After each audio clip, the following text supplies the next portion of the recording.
川普在他上任这次2.0以来，几乎每天影响着全世界。股市也一样，上上下下都是因为川普一句话。今天讲的可能跟明天不一样。今天股市从昨天美股也是大涨，因为川普说4月2号啊，这个关税对等开征呢，可能有所转圜，包括了会给许多国家减免项目哦，汽车、半导体可以先不上路，但未来呢，当然随时还是可能开征啊。他说，例如汽车制药啊，还是要课税，很快就会宣布哦。但到底什么时候？如果他自己买空买多哦，说真的，每天他赚翻了，因为这个世界的股市几乎都被川普几句话就影响了呀。其中剑指中国，除了刚刚我们看到要抓所谓匪谍这种概念的宣示之外，川普的出招针对的是委内瑞拉，这个叫做隔山打牛吗？因为呢，他说如果要委内瑞拉能源呢，给他加税，买他的中国如果跟委内瑞拉买的话，它的征税可以直接加到25%，国际油价因此也应声上涨了1个百分点。这样突然的下令呢，也就是要这个用委内瑞拉来制衡中国大陆去买的概念，但有没有用呢？因为各种的分析都认为不一定。中国一定要跟委内瑞拉买呀，它也可以跟俄罗斯买呀。光委内瑞拉2023年石油出口量68%卖给中国没有错，但是美国也有买1个月进口860万桶的原油，所以比例上来讲，虽然中国大陆高，但并不是不可取代。所以当外商现在在美中当中对抗要选边的时候，就发现了川普的盟友呢登陆去了吗？李强，中国国家的总理向戴恩斯，这位是最挺川的参议员去访问了之后呢，特别强调，如果开启关税战、贸易战，双方都会输，没有赢家。另外一方面，也积极跟与会的高通啊、辉瑞啊、波音啊、美国大型公司说，你们欢迎啊。到中国大陆来投资、分享、发展、合作才是王道。那大陆反对脱钩断链嘛？苹果直接回应，苹果的库克回应他说，会加大对于大陆的供应链投入，而且金额呢，现在宣布是有7.2亿的人民币之多，启动第2期的清洁能源基金，也就是说，他会继续投资中国大陆，继续在这里发展。那就算川普要挡各种的美国投资，或是要回到美国制造，那又怎么样？包括了韩国的三星哦，三星的李在镕出现在比亚迪访问之后，去了小米汽车。那么接下来也有各种的合作方案正在进行讨论当中。如果韩国跟中国大陆也合作了，那也不一定美国就可以完全掌控了吗？当我们看到中美的贸易谈判即将要开始的时候呢，前期看到了参议员先走这一趟，接下来呢，戴恩斯他讲的是制造毒品芬太尼的这种流入各种的管制，这还容易。那大陆方面的回应是说，大陆的海关呢始终保持查缉芬太尼的高度查缉的能力，表示我们有办法可以提出来。但是在整个关税的贸易战里头，直接很多的物品都会被加收20%关税啊。那么对于谁比较倒霉呢？当然是美国的消费者。以沃尔玛来讲，这个超市里头本来有一些比较低价的商品来自于中国大陆，他跟中国方面的供应商说拜托降价。但中国政府当然不愿意嘛，他说像这样强大的公司都没有办法控制价格啦，就是既然你涨价了，消费增加的这个金额呢，涨价到谁手上？其实当地的居民一个街坊讲得清清楚楚。The tariffs. The Chinese government pays the tariff. No, they don't. Yes, they do. I'm an importer and an exporter Yeah. for 20 years. When a product comes into the U.S., there's something called a tariff sheet. Okay. I, as the buyer of that product, follow U.S. law and pay the tariff. I'm an American citizen, an American taxpayer. I pay that tariff to the U.S. government. And that increase in the cost, I then sell to you for a higher price because I've got to cover that tariff. Then what about? There is then no... what do you say our tariffs are higher when they go overseas as opposed to theirs coming here? Tariffs are never a zero-sum game. Tariffs are a tool. For example, Okay. you might say, you want to sell us your beans. Yeah. We are going to give you a low tariff if you buy our corn. But the cost of the tariff is ultimately always borne by the consumer. 所以赖老师，这个关税大战到底是吓到谁？当然，台积电有吓到了。然后呢，谁会是受害者？台积电吓到以后，先丢了650亿美元，接着再丢1000亿美元。现在川普再开价 double 再多1000亿美元，所以2000亿美元。如果是总共的话，就等于是2650亿美元。台积电的有这么多的投资基金吗？我怀疑，除非台积电要发行公司债去筹基金，然后到美国去投资，但问题就是它的公司债卖得出去吗？我也怀疑啊。不管如何，我们看到确实，如果要打贸易战、打关税战，最后的就是消费者他吸收，消费者他苦。然后如果说有替代品，那基本上这个问题就比较能够解决。可是没有替代品的话，这个问题就没办法解决了。那也就是说，假设我今天不从美国这边进口牛肉，我可不可以从别的国家进口得到？如果可以，那这个问题对我的国家来讲，我对你美国课高关税，我就伤害不大。我可以从澳大利亚、从阿根廷、从别的地方、从巴西进口牛肉来。但是如果说美国它没有办法从别的地方进口这些产品，只能从中国这边来的话，那你关税越高，美国的消费者他就越苦了，因为他找不到替代品。沃尔玛就是一个典型的案例了 ，Costco 也会是一个案例。那也就是说，美国他们 CNN 自己都承认，这么大的卖场，也就是说他是最大的买主啊，他都没有办法控制价格，因为中国大陆也出手了嘛，说我已经找你们约谈了。然后现在如果你们歧视性的行为，对中国的这些供应商有歧视性的行为，也就是逼迫他要降价的话，那我们已经把你列入调查了。如果你被我们列为不可靠的实体清单，你在中国的这些所有的企业都要关掉了，因为你不能够再跟中国大陆做生意。中国所有的产品也都不能卖到你的这个沃尔玛在美国的产品。美国的沃尔玛有多少产品是来自于中国大陆呢？60%。那你一个大卖场60%的产品都下降，你这个大卖场谁要去消费观光啊？它一下子当然就倒了嘛。所以这个部分里面，连 CNN 都认为说，这个关税战美国的大卖场都撑不住，那就不用讲其他的国家。这代表什么？代表中国的体制已经准备好跟你美国进行这一场关税战。这代表说，在第一次川普第一任的时候，对中国大陆打的这个贸易战，拜登的科技战，也让中国大陆已经有能力去跟你应战了。好，那我们就回头来看，川普现在关税为什么会乱得一塌糊涂？前段时间川普把关税拉得很高嘛，不管对大陆也好，对加拿大、对于墨西哥都把关税拉得很高。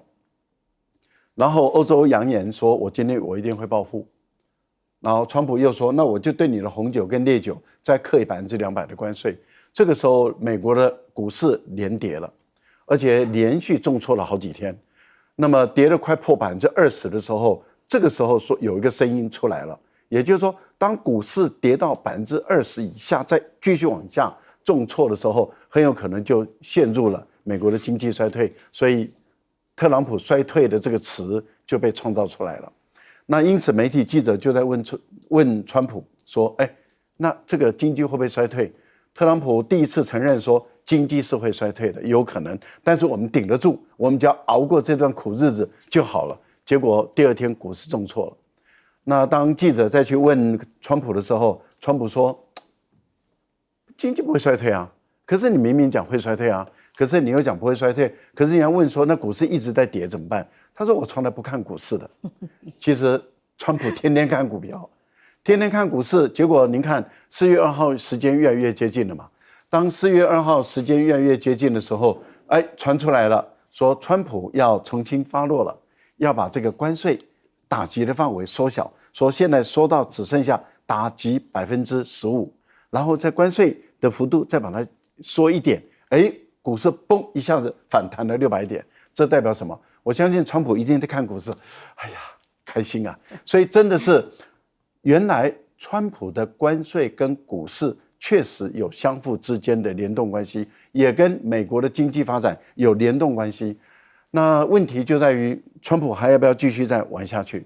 我觉得川普要玩下去越来越困难，那就代表说他的关税主张跟关税理念基本上是不成熟，而且不完整的，所以才会改来又改去。我每天早上财经时段访问分析师的时候，看股市都说，川普又讲了什么什么，几月几号要实施什么。分析师现在都学会一句，就说再看看吧，可能明天又不一样了。这就是川普 style。这也是一种谈判的技巧了。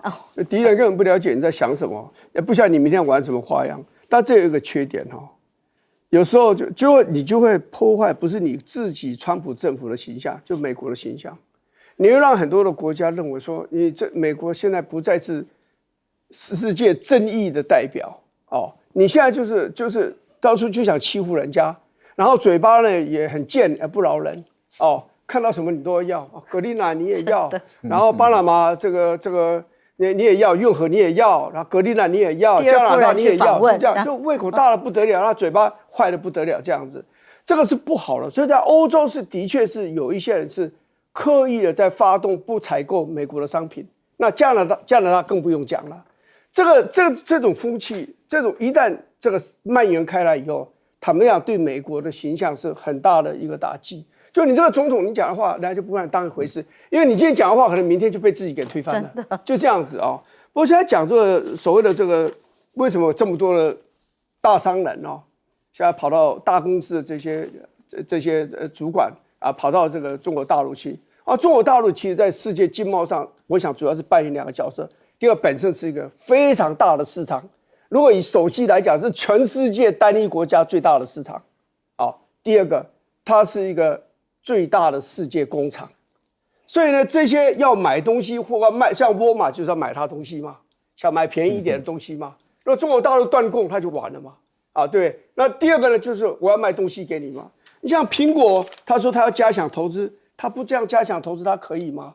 他这个其实主要是讲给中国大陆消费者听的，因为人家买不买你的东西，有时候是性能的问题，有时候是对你这个厂牌的印象的问题。所以他说我对中国大陆好，人家可能要围堵你，我不会，我要加强投资。很简单嘛，2024年，苹果在中国大陆的整个的占有率，就出售率，卖出去的这个手机数量跌了17%耶。它跌到第3名，第1名是 vivo， 它占了这个中国大陆市场17%，第二是华为，华为又满血复活，然后呢，这个 Apple 就被降到这个15，然后去年1年为什么说它不能丢掉这个大陆的市场？中国大陆整个手机的采购量是2.85亿只，就是2.85亿只。你认为要多少个国家？有的国家可能10几个国家加起来都还不到1亿人口，他就买了，采购量就2.85亿只，所以这个他是不可能往这个抛弃的。过来就像这个波音这几年中国大陆简直是一家都没有给你买。那全世界买民航机最多的国家当然是中国大陆，至少是前3名。那你像中国大陆不买，你想别的国家要想，怎么中国大陆不买？因为你的波音很有问题，你的飞机本身很多瑕疵，所以会有所害怕啦。不过总体来讲，就是说你一下子说不准你买委内瑞拉的石油，你买我就要加你25%的关税。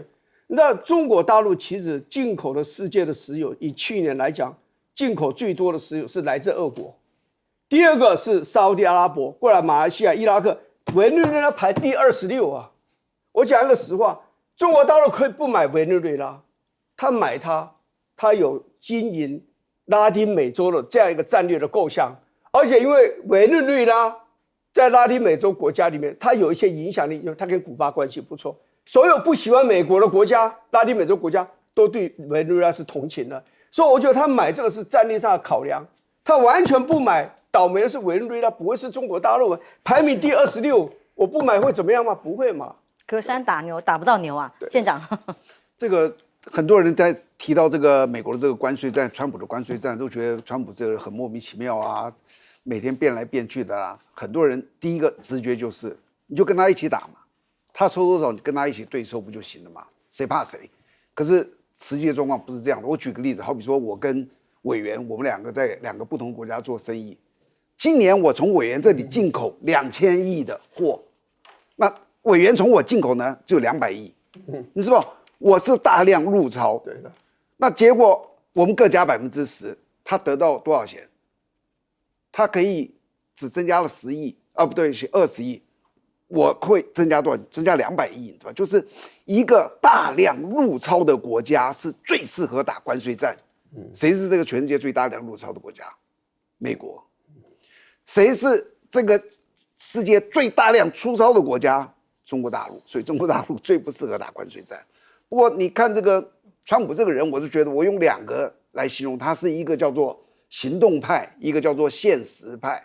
所谓行动派，他是一个念头一出来，立刻交代，他也不管你什么国际秩序，什么大法官说什么，就立刻就要执行。他现在所有挑的人都是一个叫做真的都是一些很强硬派的，而且你去看这些人在他旁边那样，就是一副我效忠我的主子的那种姿态，所以他做什么事他就立刻去改。可是他一旦做的不顺，或者他觉得不对，你认为他会说，因为我昨天说这个事情，所以我就一定要坚持下，这是我颜面。对不起，商人的个性就是一个现实派，只要一不对，他昨天早上宣布，昨天晚上就可能可以改，朝令夕改，这是一个商人很可能做到。所以我们往往也不要因为他的某一个东西啊，你觉得这个东西好像多怎么样，可能明天又改掉了。而且这种所谓的关税战哦，有时候你别以为你小，好比说我举个例子啊，虽然我大部分从美国的这个出口给他，我跟他打关税战，我是一个叫做亏的。可是在美国川普的眼里啊，他不在乎我亏什么，你知不知道？他只在乎他亏什么。所以他不在乎，他不希望两败俱伤，他只希望成就他自己美国自己。所以当你决心跟他去拼的时候，就好像那个叫做胆小鬼游戏，我们2个车对撞。我跟你讲，川普这种人通常是往后退的，他会知道说，哎，真的对撞下去，对你是很惨，就是说我跟他对撞的很惨，但你美国得到什么好处？商人永远想的是我能得到什么好处，而不是他要想要做什么东西。然后还有一个大企业，你看最近很多大企业，其实我在商场待过一段时间。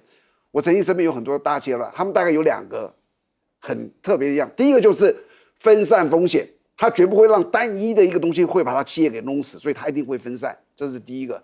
第二个就是这个打不过别人就加入别人，不必硬撑，那没有什么好撑的。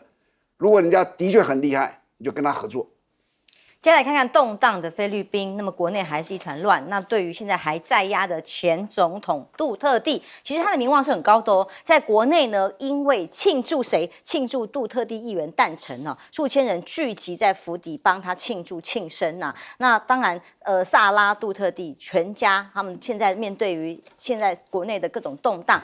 父亲前总统杜特地被逮捕，还在海牙，准备要受审啊，等等的。当时其实曾经他的女儿副总统萨拉就警告过他的父亲说，如果你回菲律宾，你会变成艾奎诺。艾奎诺怎么回事？虽然当时的总统是同意让他回国的可是他在回国的机场当场就被枪杀了。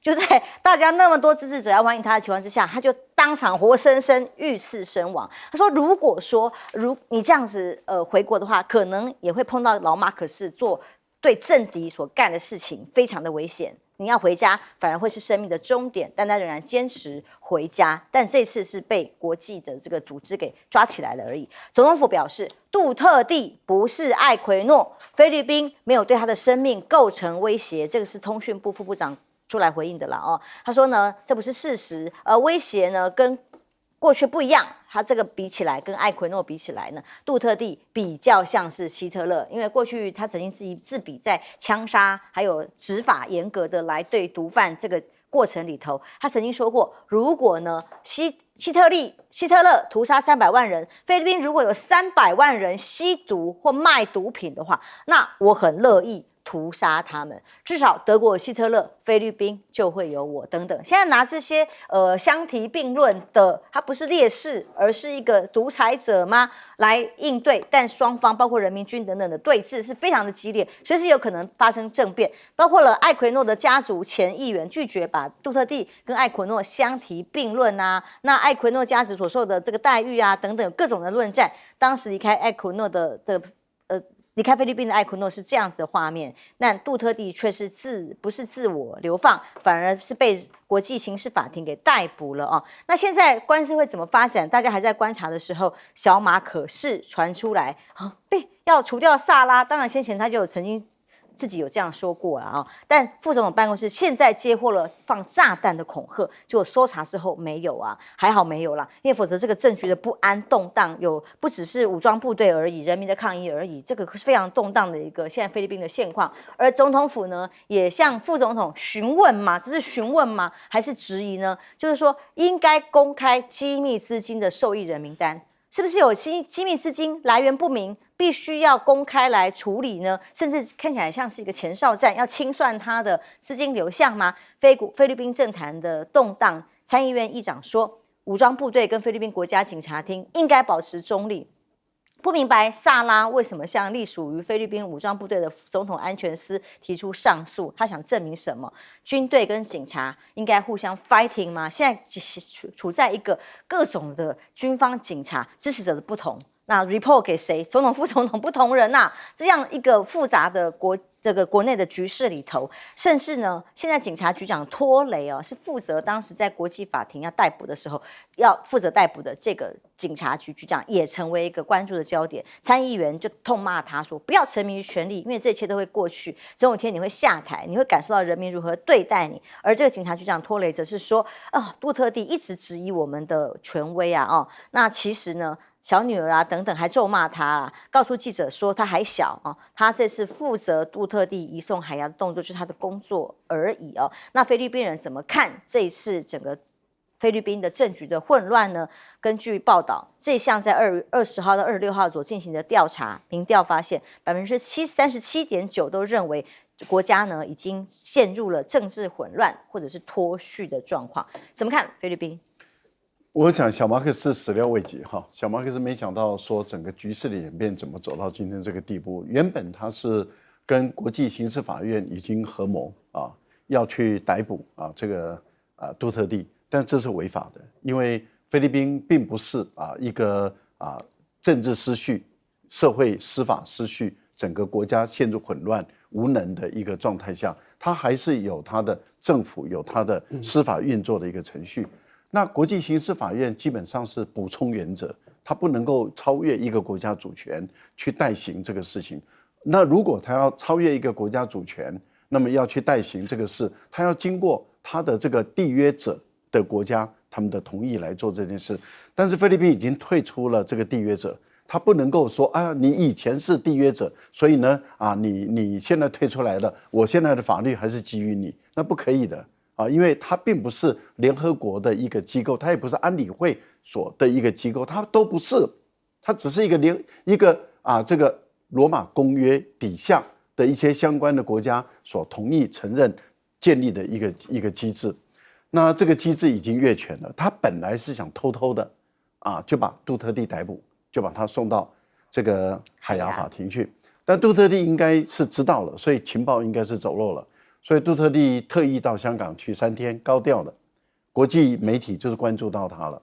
那当他一回来的时候，马上就被逮捕了。所以这整个行为基本上就盖不住了。小马可斯想偷偷的来做，就盖不住，这个事情就爆开了。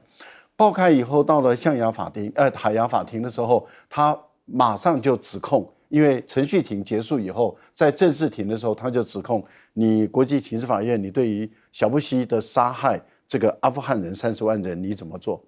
内塔尼亚胡的杀害4万多人你怎么处理？那这些国际刑事法庭制止他无效，因为所有的在场的菲律宾的民众听了以后，就直接攻击这个国际刑事法庭。国际刑事法庭在国际间的形象当然大受影响。但是回过头来讲的话，小马可斯他的整个政局的混乱就出现了，因为更多的人民他的记忆被唤醒了。被什么记忆唤醒？就是小马可斯的爸爸老马可斯。老马可斯，您告诉我们的就是说，在1983年的时候，他杀了艾奎诺2世，而当时艾奎诺2世就在台湾，而我们得到的情报是马可斯要杀掉他，我们一直劝他不要回去，但是他还是依然决心要回去赴死。所以我们唯一能做的，在道义上就是搭我们的华航。到了菲律宾的时候，他一离开这个飞机下机场的时候，一落地就被杀了。那所有的指向就是老马可斯。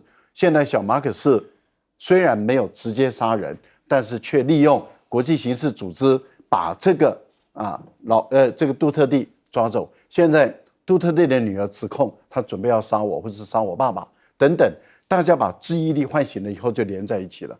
目前来讲，对于这个小马可斯的情况就不利了，因为他的民调支持度在往下走，而杜特地的女儿的民调支持度在往上升。那本来小马可斯是希望利用本来这一波的操作，让他在参议院，因为5月就要选举了，对，参议院的选举中赢得绝对的多数以后，修改宪法，让他自己能够连任。现在看起来，他的这个美梦应该是幻为泡面。菲律宾的动荡当然影响了南海的这种政治角力。休息一下，马上回来。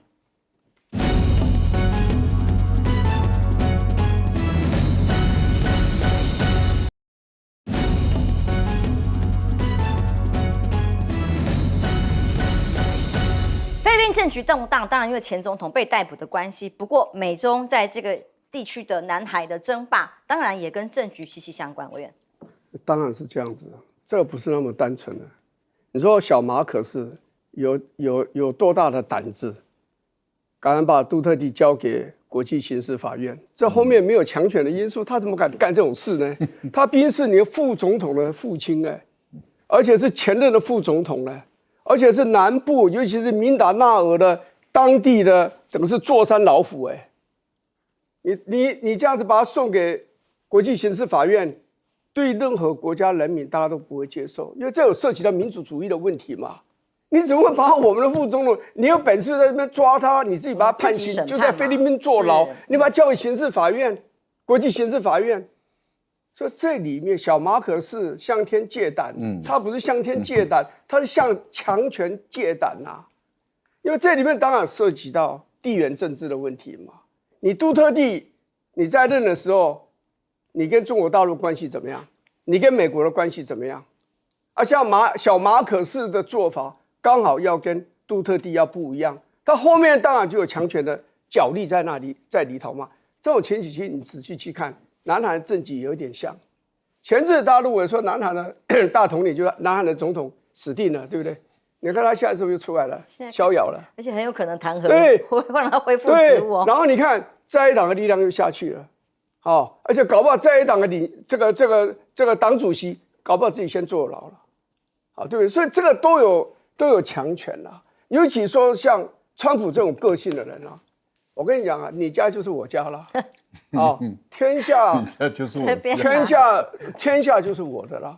你看他讲话，你看我们这次他们披露出来的，在国际这个 Michael 这个什么 Watts，他们在电讯里面对谈的，那个群组里面对谈的，他们那种口气，对不对？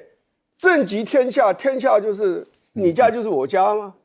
就是这个样子啦。所以这个绝对有强权的因素在里头。但是这件事，我是觉得在菲律宾真的要尘埃落定以前，还要乱一阵子因为毕竟你这是踩痛了的，而且这里面还有一个更好笑的一件事是，小马可仕的姐姐，参议院外交委员会的主席，他跟沙拉杜特地的关系非常好，他是站出来说这是不对的，我们要进行调查。请问你这不是变成好像小马可仕他们家族要分裂了？他姐姐为什么这样讲？我想有她的原因，她可能也有自己的前途的考量，认为杜特地家族这样子的，我们这样得罪他，其实对马可仕家族的长远的发展是有问题的。你弟弟不要混了，我姐姐还要混了，是有这个味道在里头。所以当然菲律宾的混乱影响的是一般的民生了。休息一下，马上回来。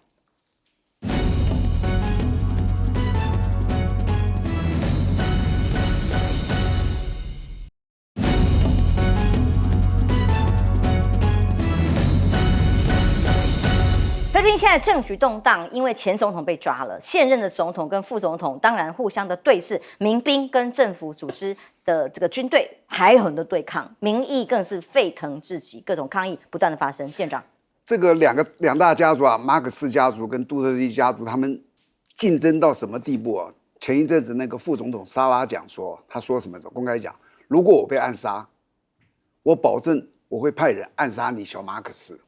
到达这个地步，你觉得底下的人都跟着在一起。那你想想看，杜特地这个人是个口直心快的人，从以前你看他就知道，他怎么会讲说他自己是比喻成这个希特勒呢？他是在2019年6月的时候，他2016年9月，他公开演讲说，希特勒屠杀了300多万的犹太人，我们现在菲律宾有300多万的吸毒者，如果我很乐意，有可能的话，我乐意把他们通通都杀掉。他当时讲话是这个样子。那个年代，他们真的是有300到400万的吸毒，你知道造成社会多严重的问题？ 300到4，它人口是1亿，它有3到4。台湾2023年吸毒大概38000多人，他们的吸毒人口是台湾现在的大概25倍。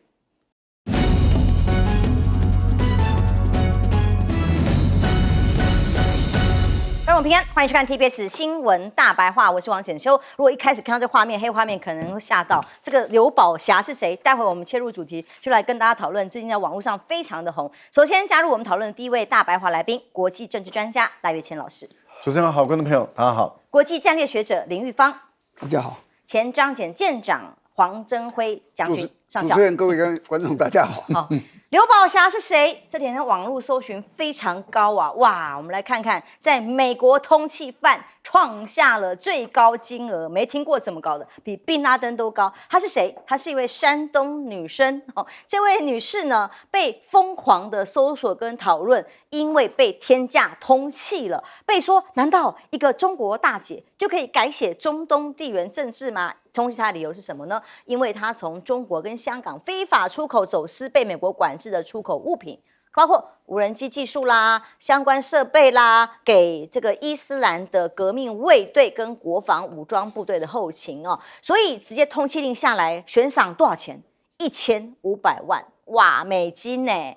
宾拉登当时说这个这么干这么一大事，被美国认为头号战犯，悬赏多少？1000万美金哦，真的这么重要吗？中东现在川普上来之后，他说不喜欢打仗的，但是却在也门展开了攻击，要打击胡塞武装。哇，所有这个升级的系统里面真的很高规格哎。那有没有大炮打小鸟的这样的想法？因为杜鲁门号来了，卡尔文森号来了，那2艘航空母舰加上对抗的是胡塞组织的拖鞋大军，是不是？比例原则有没有这么夸张？但这些都还不夸张，最夸张的是今天在 CNN 大篇幅被报道出来的这个消息，居然在准备下令轰炸也门的群组哦，这个群组里头拉进了这个记者，就大西洋月刊的总编辑，怎么回事？这是国安顾问把他拉进来的哦。国安顾问呢，这个一个群组要讨论空袭也门的计划，里面有好多重要的人呐、这个国安顾问是 Words 啊，这个有好多个人哦，这里面有各种的内容哦，要怎么空袭作战，甚至讨论欧洲多么的不称头，利用美国，里头有国防部长、国务卿、中情局局长。那刚开始这个当事人还说，我以为我是被拉进去了一个诈骗的群组，不当一回事，直到真的看到里面在下指令轰炸也门，他发现是真的。这么重大的纰漏发生在美国这个重要的国防国安决策系统，川普怎么回应？他说：“我不喜欢大西洋月刊，我觉得那个是一个快倒的杂志。”哇，完全不知情！你跟我说，我才第一次听到。所以呢，这么大的纰漏要不要处理呢？错把国安顾问把这个媒体加到群组里面聊天呐、Political 的报道，白宫国安顾问沃斯像他的这样的做法，恐怕会被迫辞职吗？引起了白宫内部的激烈讨论。那资深政府官员甚至就是说，很多内部的讨论话题处理沃斯，其中一半觉得他撑不下去，或是根本不该撑下去，因为这内容除了也门的轰炸，还有讨论到美国这个对于欧洲的态度等等的很多评论。那当然，沃宇中教授就认为，可能他会比较没事的理由，是因为他里面全力的在吹捧川普、都很听他的话，所以应该比较没问题，会全力保他吗？但是白宫高层就认为说，为了川普好，要断臂啊，所以这种不利处境必须要先把它处理掉哦。国会方面有共和党很多人希望他能够保住职位的原因，是因为他是相对适合这个工作，还可以沟通的管道，值得信任。所以现在内部还不知道会怎么处理。但一个泱泱美国大队长，居然内部的国防连要下令轰炸，这种群组可以拉错人，拉成媒体，真的是滑天下之大稽，不可思议。另外还有一个马斯克，现在川普任内什么事都有可能发生。先前传出来说，这个马斯克他的爱将虽然不是政府官员，也将会听取对战争计划吗？要到五角大厦里面，除了拜会之外，会听取一些 PPT 跟重要的资料哦。结果媒体一披露之后，《纽约时报》报道完了之后，隔天就马上由这个马斯克这个简报内容就被宣布说没有这些事情。2名官员，美国官员就像 ABC 另外一家媒体来证实说，访问五角大厦呢，就不会有这些什么机密资料了啦，就只是一个单纯的拜会而已，相对降级。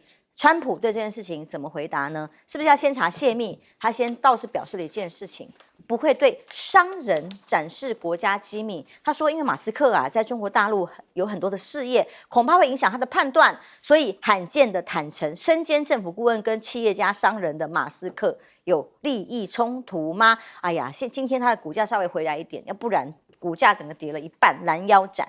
美国是怕中国大陆，当然是它现在最重要的敌手。冷战2.0将至，这个是在很多的美国的 AI 社群里头的讨论，被认为说从来没有人想到过，在这个圈子里有人想到 DeepSeek 可以中国大陆这么快的发展，击败了美国吗？或者是更新的，包括机器人 AI 有这么快吗？所以呢，在惶惶不安，像这个 Meta 的首席 AI 科学家杨利坤他说的，DeepSeek 击败美国，不过只是中国内部竞争的副产品而已，还有其他的更重要的开源模型大爆炸就要接近了，所以呈现了一种业界的各种的恐慌、无奈，或者是冷战2.0的情绪里头。接下来美中的对抗，当然在很多的这个像这样情报战里头，就有人可以开出这样天价，也是有原因的。戴老师。就是因为开出这个天价才引起大家的关注啊，因为它出口的是美国禁止出口到伊朗的这个所谓的这个军民两用的这些元件啊，包括这个无人机使用的电子元件，那也不过就是从大陆或者是香港据美国人的指控美国国务院的指控说是一个这个人头公司叫做纺织公司，然后呢他向美国那边就进口了。这些电子元件是可以用在军方，也可以用在民间的这些无人机或是导弹所使用电子元件，那么进口到香港，再从香港这边再转出口到这个伊朗去，所以增大了伊朗的国防的武装力量，所以美国就气得不得了，要对于它发动通缉那这个问题就在于单价会高到1500万美元，比宾拉登还高。宾拉登发动了911的事件，然后去轰炸了2个世贸大楼，而美国还因为这个2个世贸大楼死了3000多人的这个理由，去发动对于伊拉克的政府的攻击。伊拉克的塔利班的政府，他并不是911的涉案人，也不是直接或是间接的从犯，都不是，那是宾拉登做的，但是美国人却出兵。把阿富汗的政府把它推翻了，然后把它占领阿富汗，然后要去杀宾拉登，而宾拉登的悬赏才1000万美元，而这个刘宝霞却是1500万美元，所以大家都说哇，这个刘宝霞的这个威力一定是比这个宾拉登还要强大。因为宾拉登才1000万，而且还让美国发动大军，而且还打了20年的战争。20年的战争之后，美国还战败仓皇逃走。这个怎么成比例嘛？所以大家才会觉得有点荒唐跟滑稽。也就是说，怎么这个卢比奥把美国的政治玩成这么的可笑？也就是如果他的悬赏是比宾拉登还高的话，那你美国是不是要出动比这个打阿富汗的军队更强大、更壮大？是不是请全国之力要来攻打、围捕他？未来要围捕，或是要来打中国呢？是不是你想找这个理由要来打中国呢？那也就是大家就会开始想象说，哎呦，那这个有关于特斯拉的马斯克，他去美国五角大厦听取美国对于中国的作战计划。川普就说没有我们没有要跟中国大陆打仗但是我们有各种计划方案。那言下之意似乎是承认有攻打中国的作战计划。那这个大陆来讲的话，就是哇，这个知识体大还得了？那还得了然后大家会把他跟刘宝杰，是不是把他不是刘宝杰，口误，刘宝霞，把他你被我串在一起，刚开始误导了吗？刚刚被你误导了就把它串在一起。当然，我们这是比较诙谐的、比较轻松的一个方式，但是大家会，我们严肃回来讲、认真的讲，就是大家会觉得不成比例，因为911事件它真的是影响了美国跟中东之间的关系，而且也是让美国找一个理由去攻打阿富汗。但是宾拉登也不过就是1000万，为什么刘宝霞要1500万？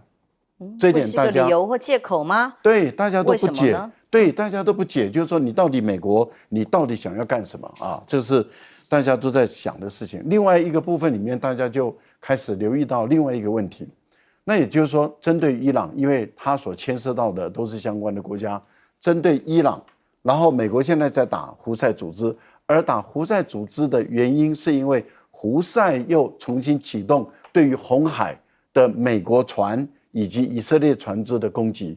可是大家要问，胡塞为什么要重新启动呢？那就是因为以色列撕毁了这个跟哈马斯的停火协议，在3月10号的时候，片面的撕毁了这个协议，去炸这个哈马斯，炸这个加沙地区的北方跟西北方。由于以色列毁了这个协议，破坏了这个协议，所以这个胡塞组织说，你们破坏了协议，那我就恢复对于这个以色列的船只的攻击，而美国却找这个理由去攻打胡塞组织。而找这个理由要攻打胡塞组织的时候，美国的主要的负责人是由承川普之令的白宫安全顾问华尔兹，却召集了机密的会议，而在这个机密的作战会议中，竟然把大西洋月刊的总编拉进群组，而让他在群组里面去听大家讨论如何攻打胡塞组织的作战计划方案。各位有没有觉得很棒、很了不起？这真是一个什么样的白宫安全团队啊？他们是被加入了一个叫 Signal 的这个群组里面。我们常在企业听到有人偷骂主管错评，有没有传错人？我没有听过国防机密下指令可以拉错人的，什么时候可以把我们媒体也拉进去一下？委员讲刘宝霞所以当然他们能够做这种类似这种，就是可以说是军火生意的，他基本上都有背景的啦。所以我们不要去认为说他就是一个一般的商人。然后呢，这位44岁的商人，他很有本领。好，当然没有错。刚刚岳先讲的就是说，像无人机很多是，你看你怎么用它。因为很多商用无人机，你把它装上炸弹，它就是个军用的这个无人机了嘛。所以这个有很多是军民通用的啦。好，但是他这个大概也讲说，也拿了美国的这个电子产品啊。我是比较怀疑的。我认为美国的它电子产品可以让你随便可以拿得出去的，大概都不是非常敏感的啦。最重要我觉得还是无人机。当然，他这次为什么打这位女士呢？我想他主要的目的是要打埃及。第一个是打埃及，因为你看美国在中东所遭遇的麻烦，他们背后的力量就是伊朗。你看胡塞组织，现在当然很伤脑筋了。对，这个加沙走廊的这个哈马斯。这个后面也是他，黎巴嫩南部的这个真主党，这后面也是这个伊朗，所以他觉得我就要把伊朗给打下去。我在中东唯一的敌人就是伊朗这样子啊。那更早了，像这个叙利亚后面的主要力量也是这个伊朗。第二个，我觉得他目标是指向中国大陆了。他因为很简单嘛，刘宝霞他就是山东人嘛。这大陆人嘛，那美国现在正在跟中国大陆还没有直接交手，坐下来贸易谈判，领导人去面对面谈以前，他所有这些动作都是一种部署，都是一种打击啊。譬如说，我先派一个参议员去跟你讲这个芬太尼的问题就表示你是有欠于我了，再搞一个刘宝霞出来。这个中东现在我的航空母舰被飞弹攻击，被无人机攻击，这个也是你们中国大陆在背后有关的。他就谈判以前的一种这样的一个铺陈所以目标不是只有刘宝霞。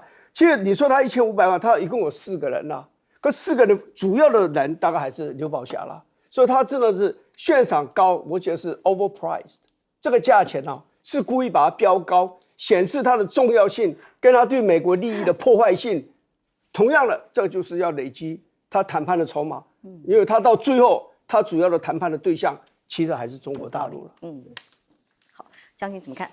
首先我要说这个 LINE 的就是这个 Signal 这个群组其实我们常犯这种类似的错误。我晓得包含你加入 Line， 你会看到别人犯错或我们自己会犯错误。有时候你就邀请错了人，你以为这个名字就是他，结果不是。他这个犯的其实就是这个错误。可是让我很好奇的就是，这么重要的一个群组，你开始一定有一个起头的审核机制，你知道吧？就我拉了这30个人，谁来审查？是我这个人就这样子邀请的吗？当然不是这个样子。第二个，所有这种群组，因为你讨论都有机密事，你隔一段时间一定有一个叫做定期的安全查核，哎，有没有人偷跑出来一个？有没有一个什么样的？他应该要有一个这个机制，这是第一个。第二个，你说马克思这个简报啊，他去听这个中国战区简报，你叫我仔细设身处地的为美国国防部想一下，我觉得是有可能的。为什么你知道？因为他要去删减美国国防部的预算，他要删他的人，他们实在编制太大了。那我怎么办？我是国防部部长，我一定请你来。我告诉你，我们现在中国的敌人是这么的大，这么的厉害，你还要删的话，我们怎么打得过他呢？他就是希望你不要去删他的预算，不要删他的人。那你说他听的这种东西重不重要？他跟中国打，也许有18套剧本，他跟你讲的那个是那个最严重的那一个。如果打起来我们会这样子，那你现在还要删我的预算，删我的人，我怎么样继续做下去？然后地中海这个胡塞组织哦，这个很奇怪，就是为什么美国这么大一个国家消灭不了这么一个小的地方？因为它的地方，它的盘踞的地方是一个山区，平均高度是2000到3000这个公尺，人躲在里面，就是我不要打你，你根本很难找到我。这跟阿富汗的情形是一模一样的，到处都是山，所以阿富汗会变成帝国坟场。你试试看，这个胡塞组织躲在那里，进去找找看，你也很难找到它，所以它很难。但是美国会派2艘航母去，我倒觉得很奇怪，为什么？因为那个地方的海域非常狭小，航母为什么觉得它安全？因为它有一个好大的一个网张出去，你知道，我四面有这个战斗舰，更远有这个战斗机，底下还有这个核子潜舰来保护我。那你在地中海你怎么保护？在那里面你去看看，你四面都是岸呐，岸上有各种电子信号，所以他在那里的官兵会极度的，就是处于一种紧张的状态，容易被包夹哦。对啊，因为旁边全都是啊，任何一个可能起来的飞机都可能对你有威胁，所以他怎么办？我在想他最好的方法就是他推到很外面，他其实在用的就是我用飞机飞过去打他，或者说我很远很远的使用我的战斧飞弹，这样对远远的这样遥射过去，这是他最可能运用的。如果他陷入地中海或者陷入红海，那是非常愚蠢的。那大家可以看看，如果他真的派2艘，他的位置在哪？他应该是拉到很外面，而不是跑到那里面去。然后最后一个我说这个 AI 哦，DeepSeek 一开始出来的时候，很多人其实很瞧不起他的。后来我发觉，直到我发现一件事情，我就知道他真的很厉害。OpenAI 叫美国政府要禁用这个，你就知道，当 OpenAI 提出这个要求的时候，他感到威胁。那他是最专业的专家，他提出这个东西，说这个东西可能影响到我，就代表说人家真的可能影响到他。但最后我还要讲一个，AI 一定是国家队。为什么？我上网，1个人用跟10万个人用跟1亿个人用是一样的成本，几乎一样的成本。那你为什么要在一个国家里面有5、6个团队在那里研发呢？大家一起合作起来，一起合作，整个国家做一个单一的 AI 国家队。